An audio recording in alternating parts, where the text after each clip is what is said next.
Welcome to The Explainer. So, what if I told you that the way we've all been taught to handle our feelings isn't just a little off, but is actually truly self destructive? Well, today we're jumping into a really powerful text that makes that exact claim. It argues that our entire civilization is basically built on a dangerous suppression of the very thing that makes us human. Right out of the gate, the source material just does not pull any punches. It opens with this really stark warning. And listen, the author isn't being metaphorical here. The whole argument is that by numbing ourselves to everything, pain, grief, even joy, we're severing our connection to the very feedback systems that are designed to keep us alive and well. So you gotta ask, how did we even get here? Well, the author traces this numbness epidemic way back, like 5,000 years, to the rise of empires. And the logic is actually chillingly simple.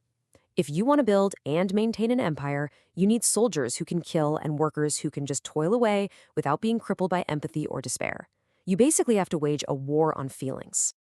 And this slide, wow, it really just brings that point right home. I mean, it might seem like a huge leap from some Viking battle cry to telling a little kid, boys don't cry, but the author argues the function is exactly the same. They're both cultural tools designed to cut us off from our real, in-the-moment feelings and replace them with some pre-approved script that serves the needs of the bigger system.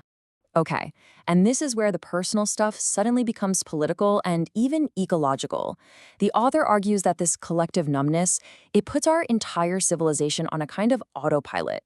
We can read about melting ice caps or species going extinct, but because we're so disconnected from the feeling of that loss, we just carry on, business as usual, totally ignoring these massive blaring alarms.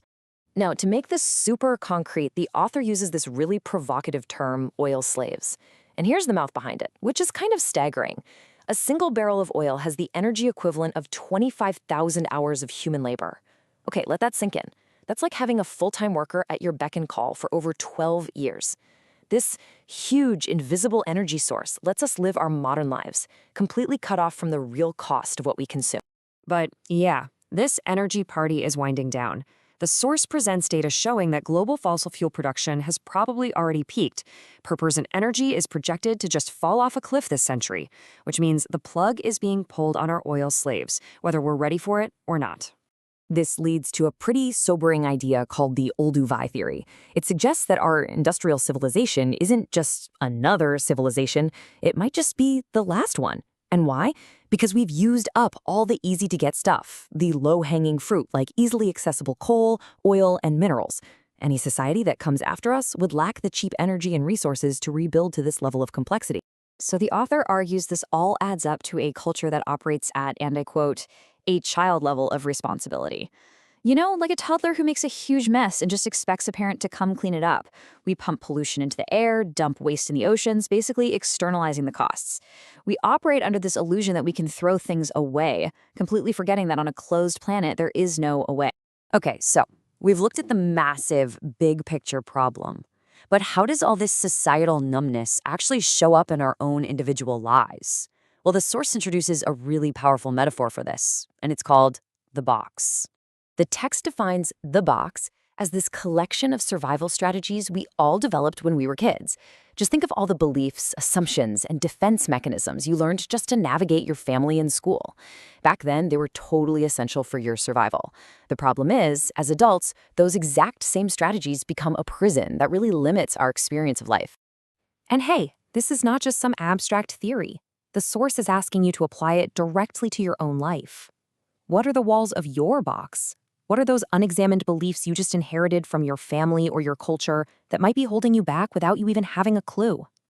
A huge part of what keeps us stuck in our box is what the author calls a verbal desert. And think about it for a sec. We learn to describe the chemical makeup of a flower in biology class, right? But we're almost never taught to just sit there and experience its beauty and its scent. We're trained to swap out intellectual analysis for direct sensory experience. And when we do that, the richness of reality just starts to fade away. Okay, so we've got this societal numbness and this personal prison of the box. I know, it sounds pretty bleak, but the source is actually ultimately very hopeful, and it proposes a powerful way out. It argues the key isn't some complex new philosophy, but something way more fundamental: the radical act of reclaiming our ability to feel. Now, this next point is absolutely crucial. The source makes a super sharp distinction between feelings and emotions. See, feelings are pure, present moment data from your body. They're like a weather report. They show up, deliver a message, and then they pass, usually in just a minute or two. Emotions, on the other hand, they're recycled stories, old baggage from the past we keep replaying, sometimes for years.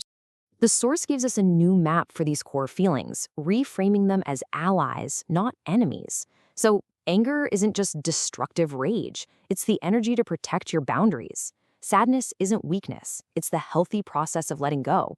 Fear isn't something to be ashamed of, it's your vital alert system. And joy?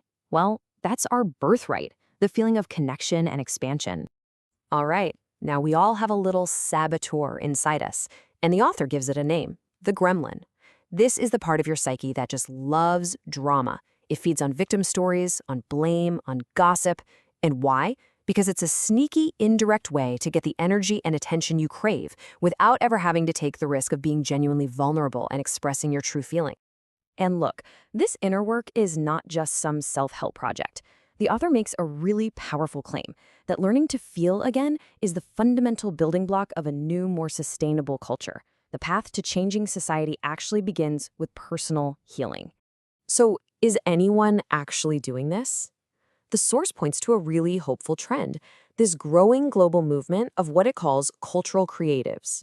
The estimate is that there are at least 50 million people around the world right now who are consciously trying to build new ways of living, relating, and solving problems, outside of the dominant, numb culture.